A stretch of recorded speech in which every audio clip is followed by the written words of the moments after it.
Golden State Media Concepts Technology Podcast covers everything tech. The hottest mobile phones, tablets, games. We review it, rate it, test it.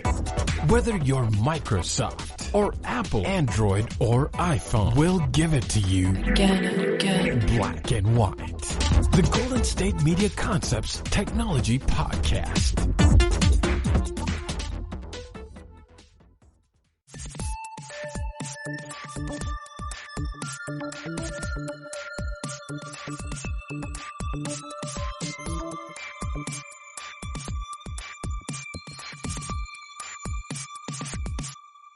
Thank you for tuning into the GSMC Technology News Podcast, brought to you by the GSMC Podcast Network. I am your host, Ben Felix. Today on the show, I'm going to be discussing how T-Mobile's merger with Sprint is going to help both companies in the race for 5G. Amazon and Instacart workers are striking for COVID-19 protections. The Federal Trade Commission, also known as FTC, is suing to unwind Altria's $12.8 billion investment in Juul Labs. That's the e-cig company. An internet shutdown is keeping coronavirus information from millions in Pakistan. Spotify is launching a standalone app for kids in the U.S. And I'll finish off by talking about 6 alternative weather apps for Android people that were using Dark Sky before. Dark Sky just recently got bought out by Apple, and of course Apple is removing it from the Android market. So those are the topics for today. So let's get started. So T-Mobile's merger with Sprint isn't just notable for what the two companies can offer for us today. It's really about looking into the future with 5G. With those two companies merging, in a deal that finally closed today, actually. This has been going on for about a year or so. The T-Mobile talks were, first they came forward with the talk, and then I think it got approved. And I don't know all the processes through it, but I think it officially closed today is the word. So I think it got approved, and then that closed. I don't know the process, but finally went through.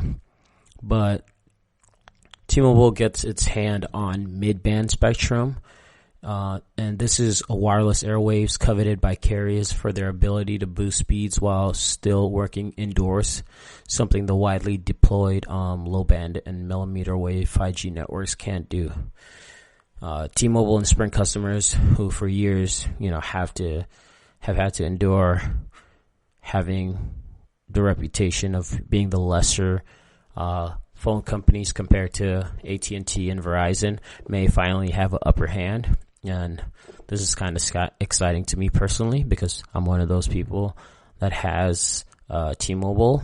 And, for a while I had Virgin Mobile, and that ran off of Sprint's tower. So I've had experience with both of them. And T-Mobile obviously a little better than Sprint. But even then, I just have certain spots where T-Mobile just doesn't hit well, especially like in buildings. It doesn't have that wide range, and so this is why this merger is really good. Helps T-Mobile a lot in the race for 5G, and also helps Sprint because T-Mobile essentially T-Mobile runs around the country and they provide. So low-band airwaves that are used by AT&T and T-Mobile around the country, they provide broad coverage but aren't much faster than 4G LTE. So higher frequency millimeter wave, which has been the preferred 5G option for Verizon. AT&T and Mobile also deploy it in some cities, has incredible speed but can't travel long distance or penetrate buildings. And so what's great about Sprint in all this is Sprint doesn't have none of that. Sprint has mid-band spectrum. And what mid-band spectrum offers is it's just like an ideal blend of actually being able to work indoors and actually it actually gives you significantly faster speeds than 4G. So it's like a good in-betweener. When this is I was looking up for my source, but Exponential analyst Avi Greengart was doing some tests, and I'm getting all this from The Verge, but he said when he tested Sprint's service on his phone in a hotel in Chicago, Greengart saw download speeds between 300 millibytes per second and 500 millibytes per second. And compared to T-Mobile, T-Mobile's low band is between 50 millibytes and 100 millibytes when it was tested in New York just recently in December. Now, those are okay, acceptable speeds for most tasks, but they are on par with T-Mobile's 4G LTE. But when you're looking for 5G, it really doesn't bring the standard there. And actually, I want to correct something real quick. I know I said this, I'm getting this information from The Verge, but this is actually from CNET. And so, back to what I was saying with what A.V. Greengart was doing. So he was basically testing the speeds of Sprint's service and comparing it to T-Mobile's. So when he tested Sprint's service on his phone in a hotel room in Chicago, Greengart saw download speeds between 300 millibytes per second and 500 millibytes per second. And when he tested, when the CNET people tested T-Mobile's low-band 5G in New York last December, they frequently saw speeds between 50 millibytes and 100 millibytes outdoors. And those were decent, perfectly acceptable speeds for most tasks, but those speeds are compared to, like, they were on par with T-Mobile's 4G LTE. And so, that's the speeds they were receiving at that point wasn't 5G speed. It was on par with what you would receive if you had 4G LTE. Now, when they compared T-Mobile's low band and Sprint's mid band inside their offices also, which Sprint was able to hit download speeds of 44 millibytes per second compared to 12 millibytes per second on T-Mobile. Verizon's 4G LTE had just 1.8 millibytes in the same location. So basically what they're saying in all this is, with T-Mobile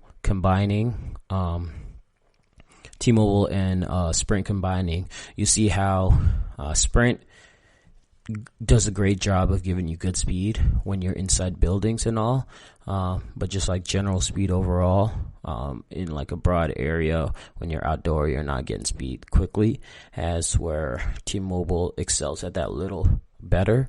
So T-Mobile and Sprint are like deadlock in the middle, with T-Mobile being a little in front of them as far as range, but Sprint being a little behind as far as being able to, it gives better service in the building, but overall the service isn't great. So basically combining both, combining what you get from, the 44 millibytes compared to just 12 millibytes on T-Mobile, when you combine both of those, that'll probably end up bringing you around 50, 60 millibytes between those two companies, which is, it will end up being the equivalent of what you need for a true low band 5G speed. So that's how, that's really going to help them out. And Greengart says it's not the fastest broadband you can get, but it makes a huge difference if you're using it to upload or download files, especially doing things like downloading movies or software updates. He said adding that speeds also allows users to watch Netflix in 4K. And talking about the merger, Neville Ray, who's T-Mobile's president of technology, he gave a really good example talking about the merger. He referred to it and just talking about how this will help their race towards 5G. He described it as a layer cake. T-Mobile's nationwide low-band network would provide the cake's base, blanketing the country with broad coverage. The mid-band from Sprint would serve as the middle, offering metropolitan areas faster speeds, while dense urban areas would have millimeter wave to offer an even more powerful connection as the top layer. So that's kind of how that's all going to play out. And, me personally being a T-Mobile customer, I'm excited about it because, I'm hoping, speeds things up for me a little more. And I'm assuming with the whole 5G is the next generations of phones that come out are going to have 5G. So even then, it really won't affect me because I won't be updating my phone for at least another year or two because I just recently got the 11 Pro. But if the 5G is worth all the hype, that might be an incentive to really push for me personally to upgrade, because I know as great as T-Mobile is, there's certain areas like when I'm up in the mountains, when I go to snowboard or stuff like that, there's certain spots I hit where my phone service completely goes out. Or if I do a lot of driving, going on road trips, and I'll hit certain parts in the road where my service goes out. And luckily, like, I don't lose my map details. It's still, as long as I don't exit out of it, my maps is still up there. But say in the instance where I do lose my maps, that could be very problematic because I don't know how long I'd have to drive until I get service again, and it's just a whole messy ordeal. So that's kind of with talking about the T-Mobile and Sprint's merger and how that's going to help them in the long race for 5G. So I'm personally going to keep an eye on that, keep monitoring it, and see what else comes from it. So we're going to take a quick break, and when we come back, we're going to talk about Amazon and Instacart workers and how they're striking for COVID-19 protections. So we'll be right back. Do you want your IRA or 401k to be a part of the biggest wealth transfer in history? If you have a retirement account, you've likely invested in a mix of stocks, bonds, and mutual funds. The tax benefits are extraordinary, yes, but if you wish that you had more investment options, you're not alone. Now, thanks to a little-known IRS tax law, you can convert your IRA or eligible 401k into cryptocurrency. Get all the growth potential of crypto, Bitcoin, Ethereum, Ripple, and more, with any gains coming on a tax-deferred basis. BitIRI has thousands of satisfied customers and has earned an A+ rating with the BBB. For a limited time, the folks at BitIRA are offering a free copy of their essential guide to digital IRAs, which you can claim at bitira.com/technology. This free guide reveals everything to know about cryptocurrency in your IRA. Discover the tax benefits if your account is eligible, and how to make this move in 3 easy steps. Zero obligation to you to request this info. If you have over $20,000 in an IRA or 401k, see if diversifying your retirement savings into crypto makes sense for you. That's bitira.com/technology.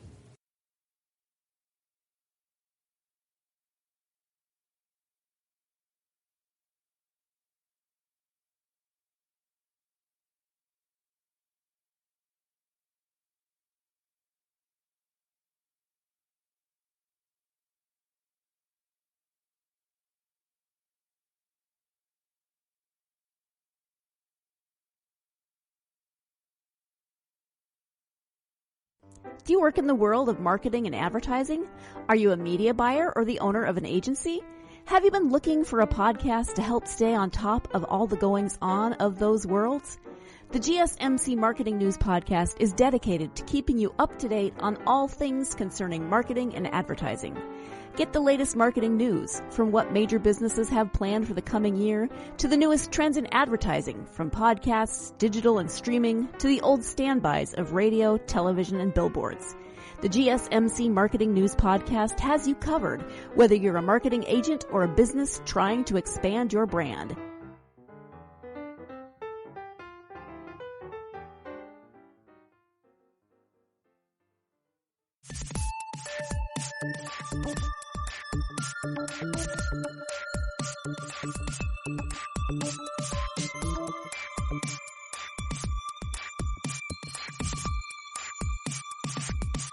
Now, amidst all this coronavirus pandemic, more and more around the country, businesses, cities, major cities are shutting down.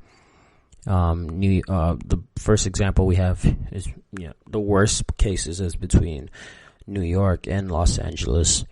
Those cities have basically come to a complete standstill, and the government came out where they were saying only essential businesses should be open, and some of those businesses that are essential are those Amazon, those Instacart those businesses where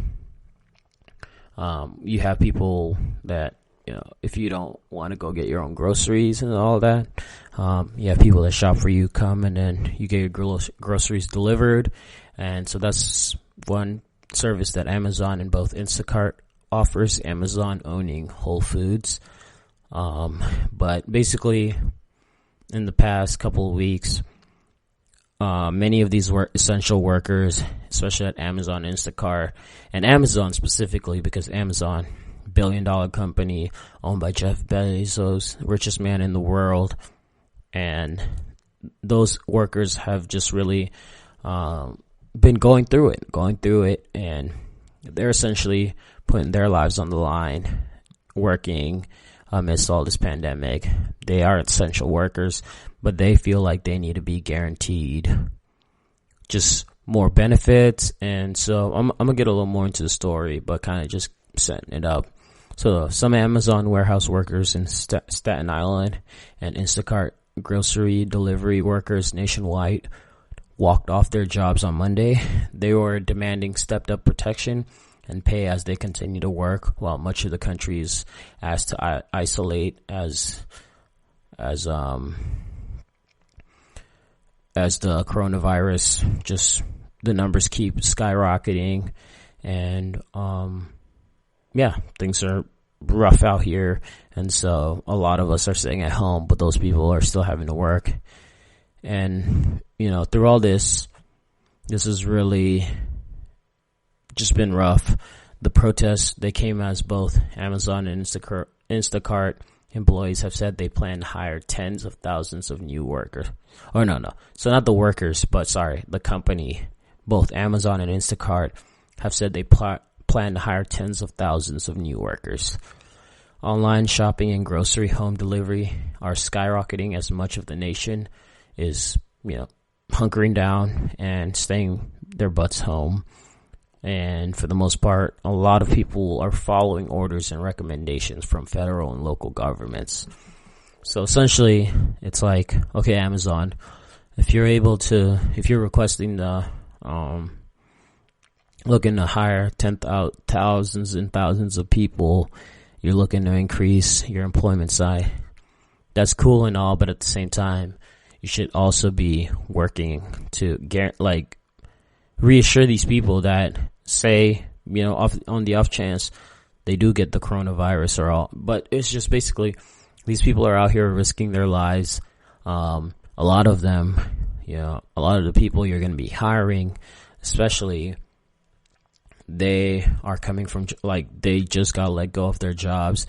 They're desperate. They need something really bad. And so, one, you have the money to really help them overall with just health benefits and also paying them a little more, because through all this crisis, you're one of the few companies that's actually seeing a ton of revenue come in. Speaking about Amazon specifically, but also with Instacart, you're seeing a ton of revenue come in. And so, you have this money, your company overall, you guys hardly pay any taxes. And it's just a simple, human decency. If these people are out here risking their lives and, they are, if you are saying they are essential employees, then treat them like they're essential employees. Put the effort there to really look out for them, and take care of them. And so, the workers, they're asking for a variety of changes. So some of these changes include workers from both Amazon and Instacart. They want more access to paid sick time off. And at this time, it's available only to those who have tested positive for the coronavirus or get placed on mandatory self-quarantine. But that's like, at that point, that's too late. That's too late. That can be too late for somebody. Like after the fact, because once you start showing symptoms, you're already, most of the times you're like 7 to 9 days already into having contracted it. So if you're showing symptoms, 7 to 9 days into it already, at that point, if you've been working at all, you've had contact with people, and even if you try your best to, wash your hands and not practice social distancing, it's still, there's a possibility that you had contact even with like those people had contact with their family members. And so now they're putting their whole family members at jeopardy. It's a whole ordeal that, it's a trickling effect. That person's infected. So then you have to look at, okay, who in the past 5 to 7 days have you had contact with? And so it gets all messy. And so that's why, they should just have more access. And this is one of those, if someone says they're not feeling well, you can't question them on it. If someone's saying they're not feeling well, and you just have to take their word for their word for it, and give them the paid sick time off. And you rather have them, take that time off. You rather have one employee not show up for a day than, essentially end up having, because one person gets infected, it's going to be a trickling effect where, I know if it was me personally, if it was at my work and one person, gets infected by coronavirus, there's no way I'm coming into work the next day. No, because I know working in close quarters and, having, all sorts of contact and just, being close enough to people, like, I'm sure I'm just going to be paranoid and rather go home and play safe than risk being there. But the other things they're requesting are Amazon workers want their warehouse to be closed for longer cleaning with guaranteed pay. That seems pretty simple. There's going to be a lot of people going in and out of that, a lot of moving around. These warehouses just need to be cleaned more. It's simple like that. And Instacart's grocery delivery gig workers are asking for disinfectant wipes and hand sanitizer and better pay to offset the risk they are taking.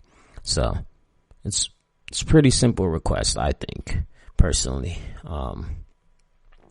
It all just goes back to being human decency and just looking out for these people that are doing the work that many of us can't do personally. Like, the government is encouraging people highly to stay at home, and especially it's helpful for older people that can't go out and get their own groceries and all that stuff. They can't risk that. The Instacarts, the Amazon deliveries, like, those people are essential and are important and can help out in that way. And I know it's not a case for me, but some people have older family members that, like, they have to go see, or like they can't see right now, because they just don't want to jeopardize their family member. That's the same with me. Like, I haven't been to my parents' place in like 2 weeks, and that's just because I'm in contact. I know I'm personally in contact with more people that, like, even for the past 2 weeks, I've really been home most of the time. I'll go out to like the store and that's about it. But even then, I just don't want to risk, I don't want to risk it at all. Yeah, they're not like old at all. They're like 40s, 50s, but still, I just want to play my part and, playing as safe as possible. So, Amazon, Instacart, just go ahead, do what's right to these employees. Treat them right, especially during this time. It's one thing if you didn't have the resources, but you definitely do. And so I think it's only fair that you guys do so. So we're going to take another quick break, and when we come back, we're going to talk about the Federal Trade Commission suing Unwind they're suing to unwind Alteria's $12.8 billion investment in Juul Labs. Juul Labs, yes, like the e-cigs company. So we're going to take a quick break and we'll be right back. Tired of searching the vast jungle of podcasts? Now listen close and hear this out. There's a podcast network that covers just about everything that you've been searching. Hey! The Golden State Media Concepts Podcast Network is here. Nothing less than a podcast bliss with endless hours of podcast coverage. From news, sports, music, fashion, cooking, entertainment, fantasy, football, and so much more. So stop lurking around and go straight out to the Golden State Media Concepts Podcast Network. Guaranteed to fill that podcast itch. Whatever it may be. Visit us at www.gsmcpodcast.com. Follow us on Facebook and Twitter and download us on iTunes, SoundCloud, and Google Play.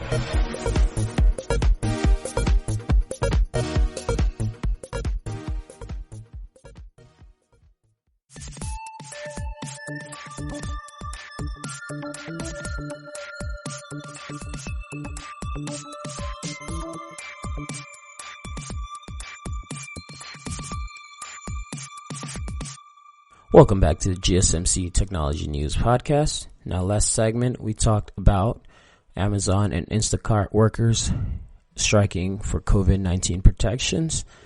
Now, in this segment, we're going to discuss the FTC suing Alteria's $12.8 billion investment in Juul Labs. And the Federal Trade Commission is suing them because they are alleging that the two companies work together to eliminate competition in the e-cigarette market. So before Alteria became an investor in Juul, Alteria was Juul's biggest competition. And basically, in 2018, Alteria decided to stop making e-cigs, and they instead became Juul's largest investor. And that was roughly around the period where we just saw Juul explode. They were everywhere. Everyone had one.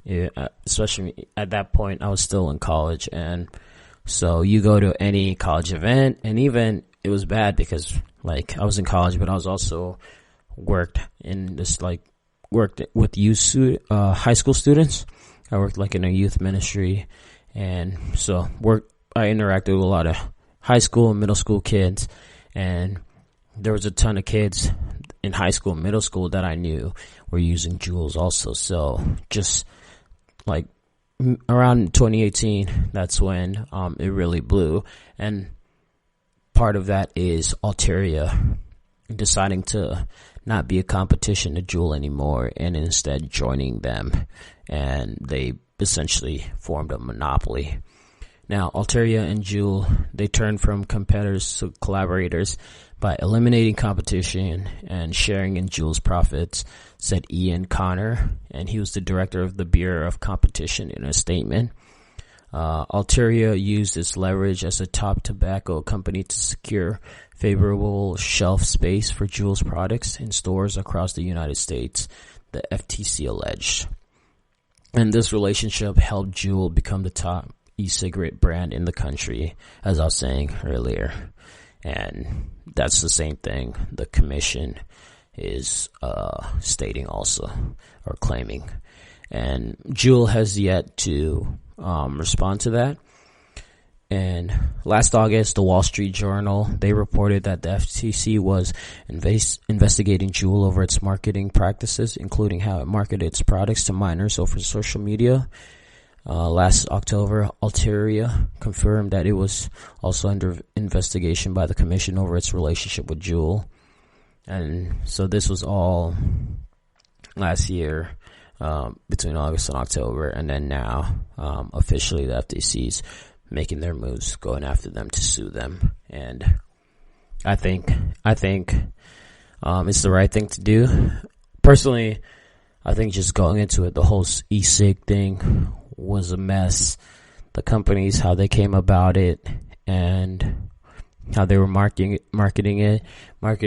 The biggest deploy and I'm glad the government ended up acting on it somewhat quick. I don't know if it was quick enough, but they talked about it. They brought up what the main issue is, and they banned the companies from doing it. But one of the big issues was these e-cigs companies were releasing these flavorful, e-cig pods in like flavors like bubblegum, all these like, fun, fruity flavors that made it more attractable to high school and middle school kids. And even though they weren't like outright doing it, they were, it was blatant. It was blatant that they were marketing to younger people also, even though they were trying to deny that. But the way, the people they featured in their ads, the flavors, all different type of stuff. And they needed to get called out on that, and they did. And it was good to see that. And I'm glad the FTC is sticking with that, because like e-cig was supposed to be a healthier alternative to smoking, but it's just as bad. If you don't know about it, do the research into it, look it up. It's really bad for you. You're still putting terrible chemicals into you. You're still getting a lot of nicotine in you. It's essentially, it can come up to, the same amount as smoking a whole carton. And so, it's really messed up. And, it all goes back to, I didn't grow up when cigarettes first became a thing, but watching older movies, and not even older movies, just like movies and TV and stuff from 2000s, smoking was a cool thing. They made it off as something that was super cool, and that's really what all happened with e-cig now. E-cig was just rebranded in that same way, where they marketed it as something cool to do, and they were successful about it, and that's how it really popped off. Luckily, I've seen the e-cig trend die down a lot, not completely, but it has significantly dropped. And I think as more news came out about how dangerous this was, and it was getting to the point where there was people dying from it, and it was just really tragic news. And it was cool to see the government finally step in, but really see other people take it serious, and they were like, no, we need to do whatever we need to do to make sure this ends. So it's really cool. But I'll continue, I know personally, to keep monitoring that, and I'll keep you guys updated to see how that case plays out between the FTC and Alteria and Juul. So we're going to take a break, and when we come back, we're going to discuss the internet shutdown and how it's keeping people in Pakistan from staying up to date with coronavirus news. So we'll be right back.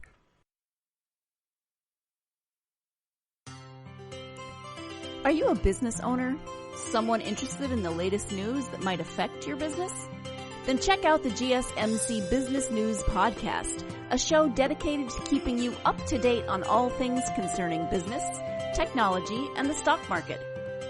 Get a head start on the day as we keep you updated on the latest goings-on Wall Street, money, jobs, and technology. The GSMC Business News Podcast has you covered.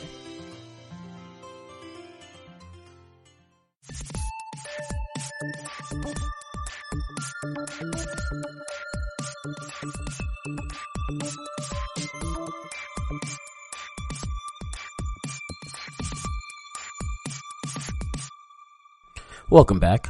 Now, last segment, we talked about the Federal Trade Commission suing Alteria's $12.8 billion investment in Juul Labs. That's the e-cig company.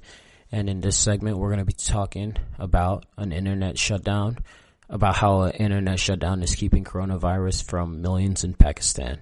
Now, as of Wednesday morning, that is April 1st, there were 2,039 confirmed cases of COVID-19 in Pakistan.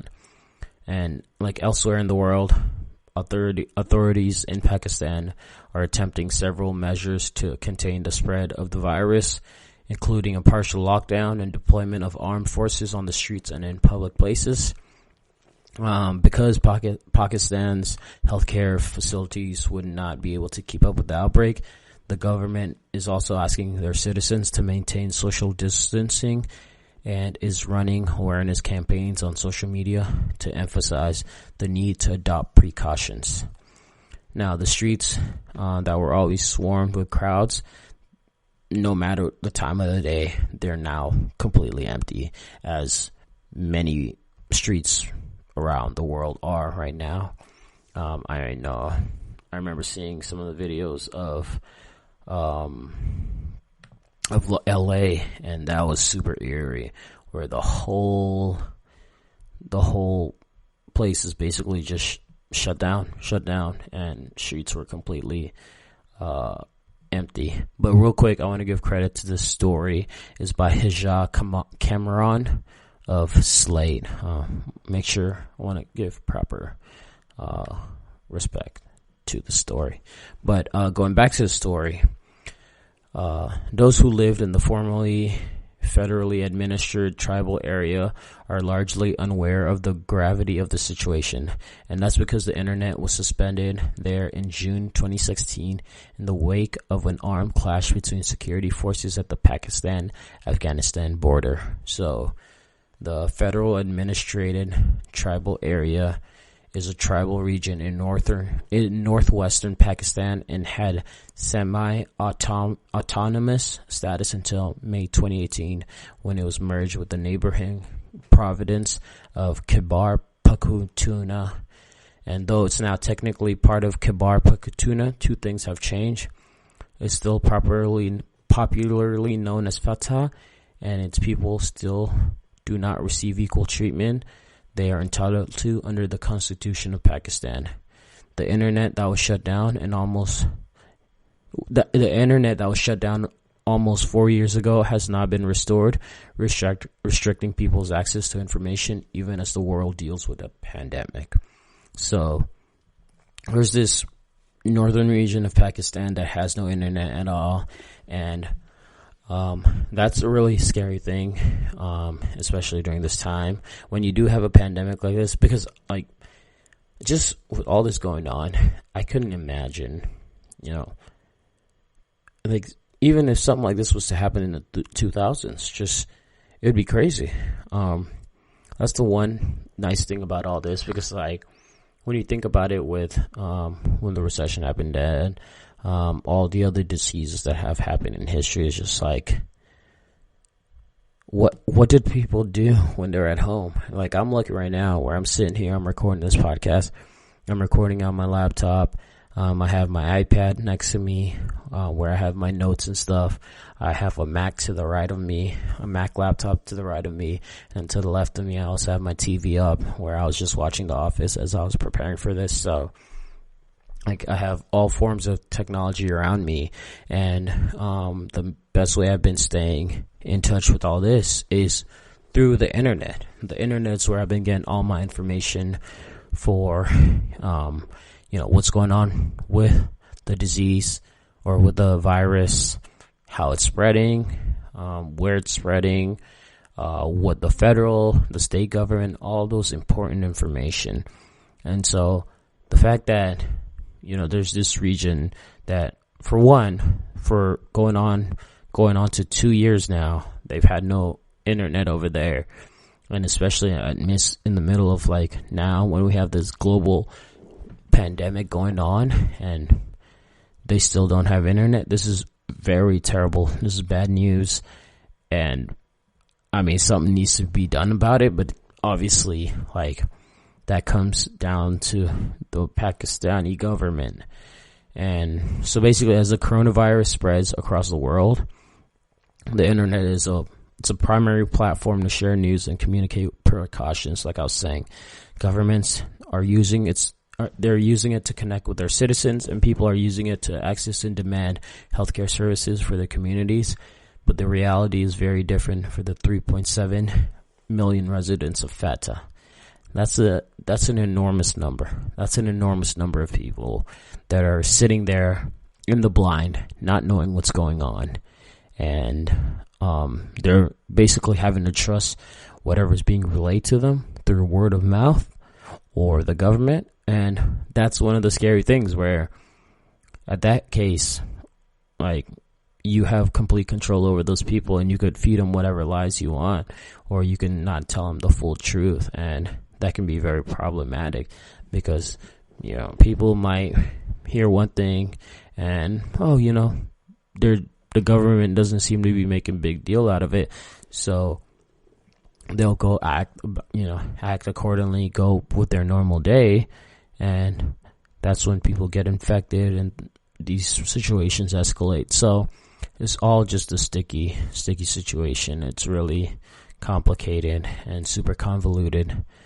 But basically, pulling back to, I want to pull back to the story real quick and give props one more time to Hijah Cameron.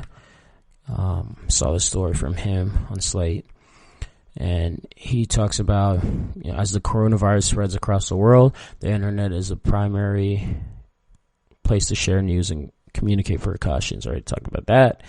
In mid-March, a journalist from the Kibar region of Fatah, who wishes to remain anonymous for safety reasons, told me that most of the people in tribal regions have not heard of the term coronavirus, let alone know what it's about. Most of the information that is being shared around the virus is online, and since the whole tribal area doesn't have access to the internet, people are unaware, he said, adding, it's not like we will not have cases of coronavirus because I'm sure we have people roaming around the streets carrying it. They just wouldn't know it. As more people in Pakistan, including Fatah, develop COVID-19, there will be a big chunk of the population that might not realize what's happening to their bodies and where to turn to medical help. And that's the other part about all this. It's like, as it's been going on, we've gotten like very specific symptoms to be looking out for. It's first started off like it's symptoms similar to common flu. But then there was certain stuff. It's like if you're getting body aches, if you're getting a fever, blah, blah, all this stuff, like immediately get in contact with your health provider because those are like one of the first straight up indications that you might have the disease. And so if these people, for one, if they've never heard of the term coronavirus, that in itself is problematic. Like that's not okay. Something needs to be done about that. So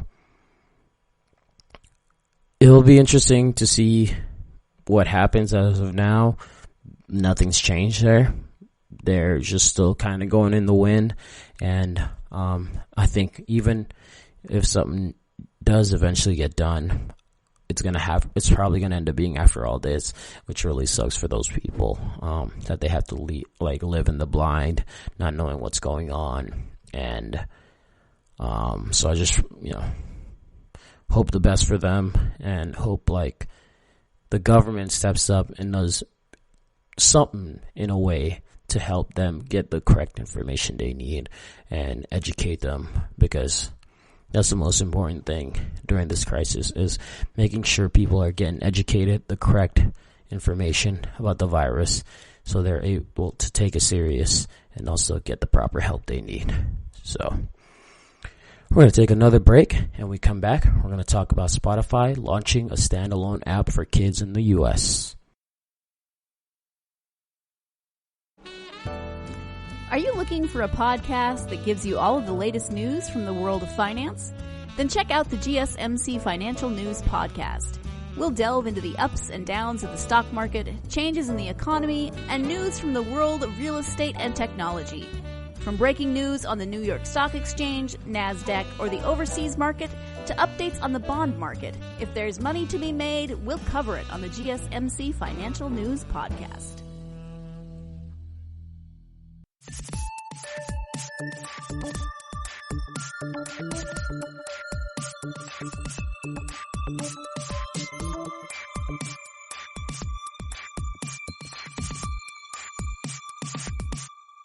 Welcome back.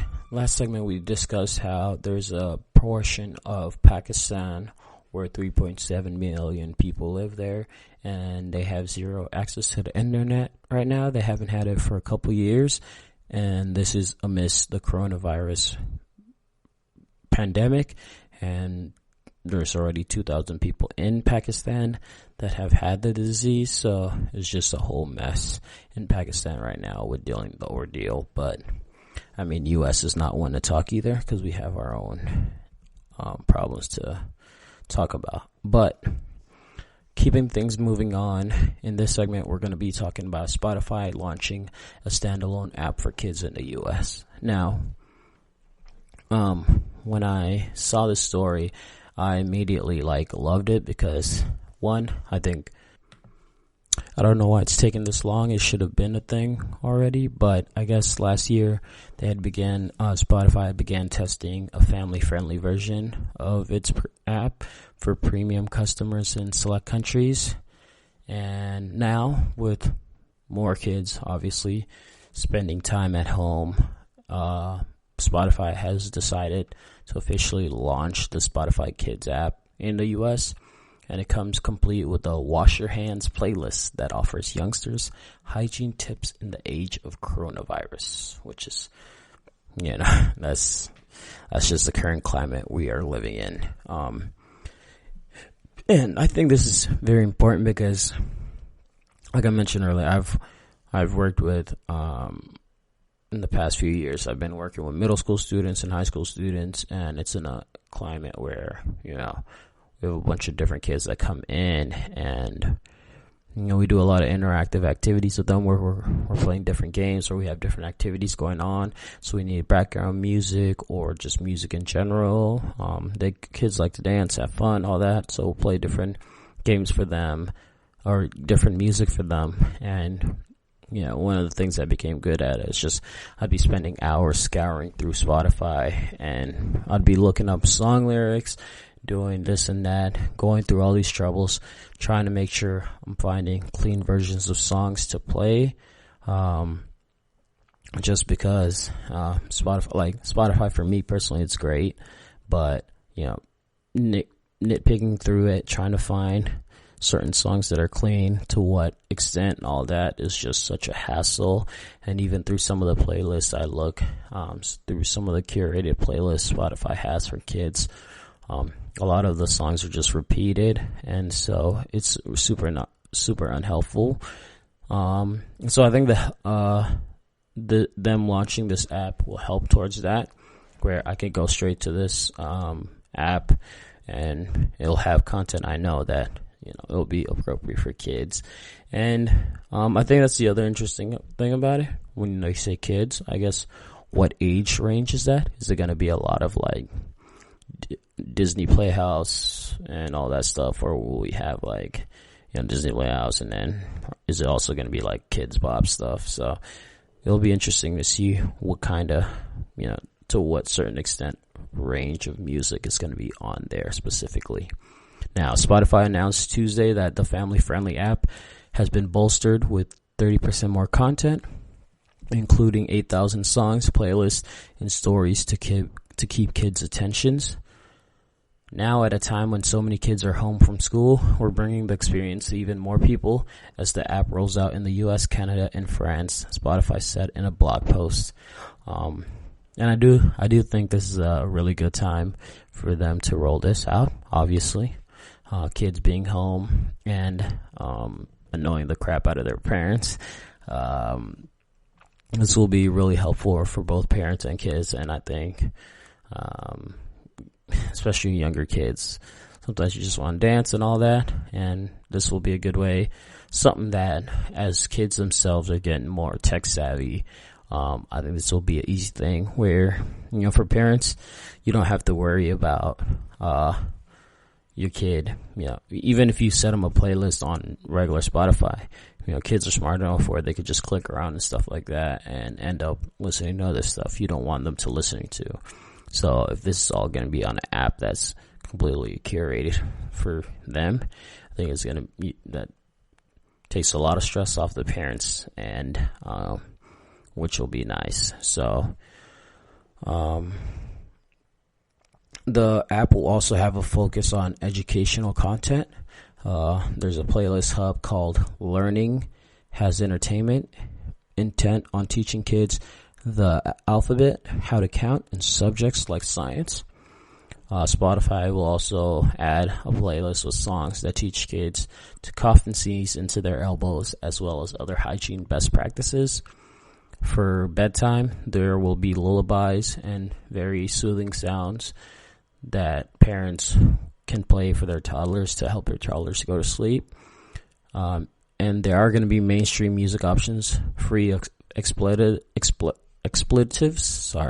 from companies like Nickelodeon, Disney, and Discovery Kids. So that's a really huge win there. Obviously, if you're making a kid-specific app, that's got to be one of the features of it. So that's like, duh, they're going to have that, but it's still cool to see.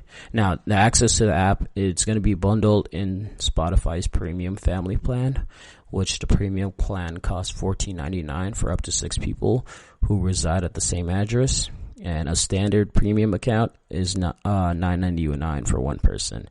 Spotify Kids will be available both on the Google Play Store and the App Store. So if you have Spotify already, you have kids, you go ahead, download that already. And like I said, if you are part of the family plan, and if you haven't hit your 6 people limit, then you can go ahead, download the app, and create a mini account for your kids. I don't know what the family plan looks like. I have an individual one, but I'm sure it's super simple to navigate. So there you go. Little nugget for you to have. Gonna try to sprinkle it during this time, little stuff, little apps, little things here and there to keep us occupied, entertained during this time when we're gonna have a lot of free time on our hand, a lot of times at home, and we need things to do. So we're gonna take one last break, and when we come back, I'm gonna discuss 6 weather apps for Android users that they can download now that dark sky is gone.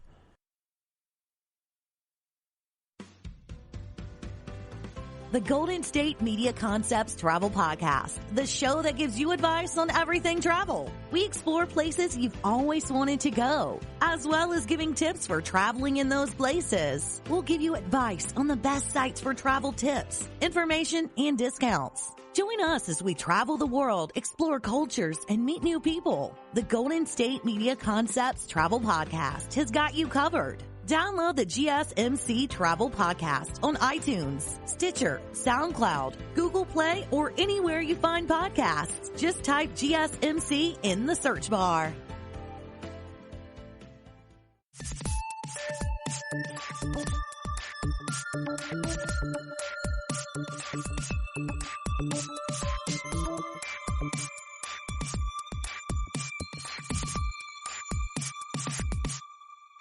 Last segment, we discussed Spotify launching a kids-friendly app.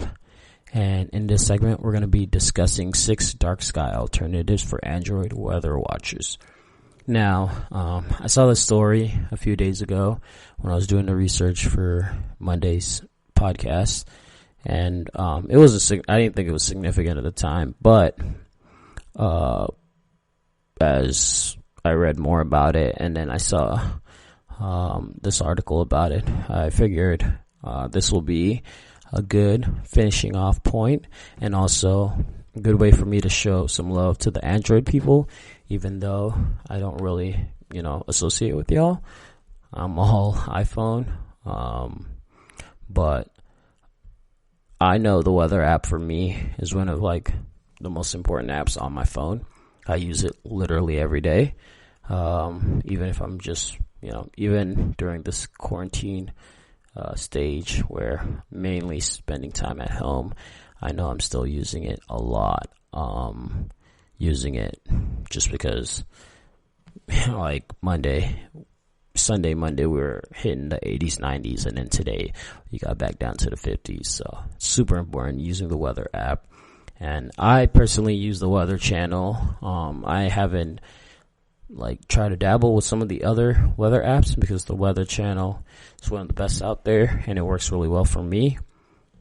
But I wanted to give you guys you Android users, some other suggestions for apps that work really well. And I saw this off of The Verge, and it was by Barbara Krasnov, and she had curated some really good apps that work well. So I'll read off some of those. Now, the first one I'll talk about is AccuWeather. Now, I've heard of AccuWeather personally myself, and now if you've watched TV, you know AccuWeather has been used by many stations for their forecasts. If you listen to local news, I know they'll go to our AccuWeather, blah blah blah. So now, according to a certain website, AccuWeather collects its own data using a combination of meteorologists, a global forecast engine, and other sources, and the app has a reasonable, clean interface. And the front page of the app keeps it pretty simple. It gives you the facts, the current weather, including humidity, wind speed, and UV index, and a general idea of tomorrow's weather. And so AccuWeather, it's free with ads, and then $3.99 with for no ads, and an additional 10 days of forecasts.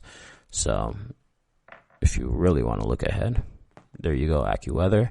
Another one is, let's go to iWeather, or not iWeather, OneWeather. OneWeather is a very well-known app with a variety of screens that show the current weather, the forecast, precipitation, radar, and the sun and moon rise set, among others. So if you're one of those people, especially like if you're traveling to different coasts, I know that's one of the things when I'm like, I don't know why I don't do it here. Well, obviously, because I'm not close to it, but like when I'm down in Miami, it's really one of those things I try to every now and then try to wake up and see the sunrise, because it's really cool. And then when I used to be back in California, it was really cool always watching the sunset. So that's one of those things. Just if you want to know about it, it lets you know, notifies you on it. OneWeather, and OneWeather is free with ads, and without ads it's $1.99, which is a one-time purchase, which is nice. We'll go here. The next one is Carrot. Now, Carrot is not known as well as some of the other apps I've mentioned. Carrot is great if you want your weather app to come with a little personality. It'll give you fun little jokes and little tidbits here and there throughout the app, and you could actually set its personality to anywhere from friendly, snarky, homicidal, or overkill. And it also has politics, interesting, liberal, conservative, centrist, libertarian, communist, or apolitical. Wow. So you get a full range there with Carrot. If you want your weather app to have some personality, you want to have some fun with it, there you go. Now, Carrot is free with ads. Premium Club, that removes the ads and offers a widget and other weathers or other features for $1 a month or $4 annually. I mean, that's a very obvious purchase if you're going to do that. Pay 4 months instead of $12 a month. But, these things aren't common knowledge to all people. And then one last one is AccuWeather. AccuWeather is a pretty straightforward weather app. They keep it very simple, and they're also, they try to make it as personal as possible. Reading through some of the things I've been reading through Barbara's article, she mentions how it's very privacy conscious at the outset. It asks you if you want to check the weather via your current location, in which case, if you do, it requires permission, or you can do a search for your location, and in which case it doesn't ask you for your location permission. So that's one of those things. If you don't want your location known. If you just want to look in the general area, it's great. And they keep it real simple. There's not the extra, la-di-da-di, all that extra stuff. That is the one thing I'll say sometimes with the Weather Channel app that kind of gets a little annoying, is they'll throw a bunch of, they have a bunch of videos and their home screen can be super clustered at times. And especially, sometimes when I'm scrolling through, when there's hurricane warnings and all that, and when I'm just trying to find the radar, it could get very clunky in there trying to manage that. So Appy has a very clean interface, very simplified. And so if you just need something quick to open up and look at your, the weather, you can find it right there. So, and Appy, it's for free also with ads, and then $4 annually for no ads, radar, notification, widgets, and other features. So there you go. Just some app suggestions for you guys, for you Android people. If you're using Dark Skies and you're sad now that Dark Skies has gone away, there's some suggestions. And you could also look up some other ones online. I'm sure there's some more out there. Like I said, I personally use Weather Channel. I like it a lot. Works out well for me. Yeah, I mean, there's an actual channel after it, so you really can't go wrong with the Weather Channel. Now, thank you for listening to the GSMC Technology News Podcast, brought to you by the GSMC Podcast Network. I'd like to ask that you please remember to subscribe to the show and write a nice review. That really helps us out. Also, if you can please follow us on Facebook, Twitter, and Instagram, that would be awesome. Thank you guys, and once again, stay safe out there, and I'll talk to you guys in a few days. You've been listening to the Golden State Media Concepts Technology Podcast, part of the Golden State Media Concepts Podcast Network. You can find this show and others like it at www.gsmcpodcast.com. Download our podcast on iTunes, Stitcher, SoundCloud, and Google Play. Just type in GSMC to find all the shows from the Golden State Media Concepts Podcast Network, from movies to music, from sports to entertainment, and even weird news. You can also follow us on Twitter and on Facebook. Thank you, and we hope you have enjoyed today's program.